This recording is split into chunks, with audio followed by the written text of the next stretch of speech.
Pagpalang araw sa bawat isa. Ang ating lulutuin ngayon ay tinawag kong pinakbet, Ilocano style. Ito lang po yung mga sangkap: kalabasa, sitaw, luya, red onion, garlic, ampalaya, talong, bagoong. Ito ang ating sangkap: garlic, ay red onion, o tinawag nga sibuyas, ginger, o tinawag kong luya, kamatis, o tomato. Ito po yung ating kalabasa, bunga ng ampalaya. Sa ating ampalaya ay binababad ko po sa asin para matanggal po konti yung kanyang pait. Sunod natin na sangkap ay talong. Ito po yung hiwa ng mga Ilocano style. Ating susunod na sangkap ay okra. Bago po natin hiwain, hugasan po muna natin bago natin hiwain. Ganun din po yung ating sitaw. Hugasan muna bago po hiwain. Ito na po yung ating mga sangkap.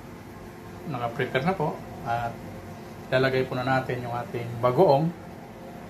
Kapag nilagyan na po natin ng tubig ang ating pinapalambot. Gigisa na po natin yung ating sahog. 15 ml oil. Punahin natin ang garlic. Sunod po natin yung red onion. Ito po yung Ilocano style na ating recipe na tinawag kong pakbet. Inuuna po natin yung bawang, sibuyas, luya, at tomato. Pangatlong sangkap, luya, tomato. Ito po yung version ng Ilocano o version ni Manong Chef Dar. Buko po ilagay yung ating sahog. Iba po yung version ni Manong Chef Dar sa pakbet. Takpan po lamang natin.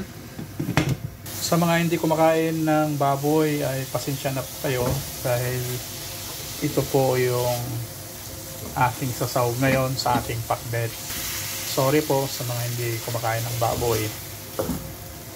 So, ito po yung ating version ni Manong Chef Dar sa ating pakbet, Ilocano style ni Manong Chef Dar. Hahayaan ko lang po na madry hanggang lumabas punting mantika ng baboy. Mahirap pala mag-grills.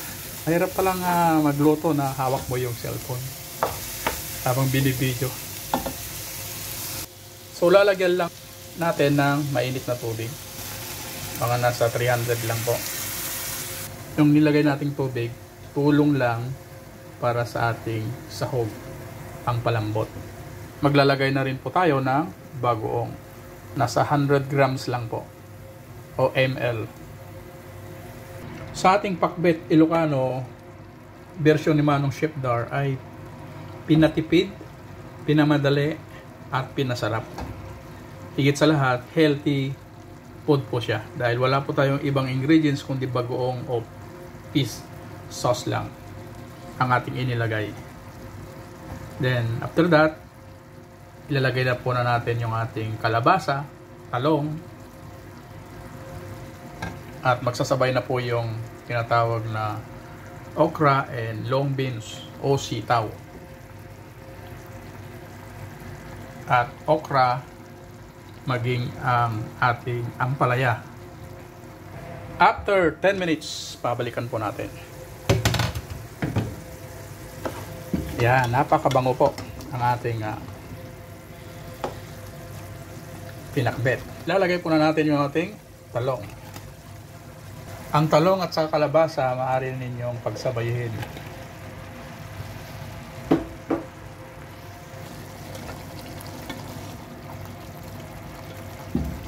Pag medyo malambot na yung kalabasa, sunod na po natin yung ating sitaw.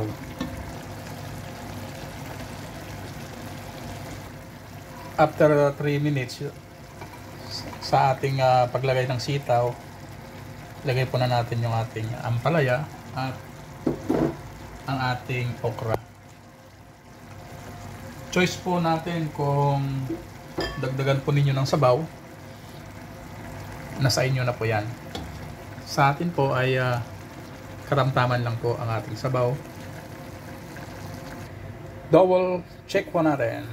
Ito na ang ating pinakbet recipe ni Manong Chef Dar.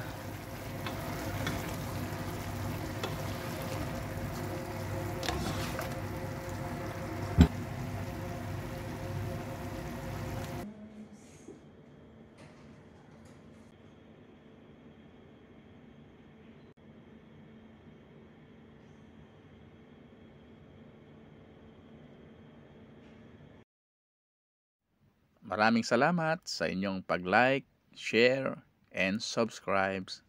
God bless.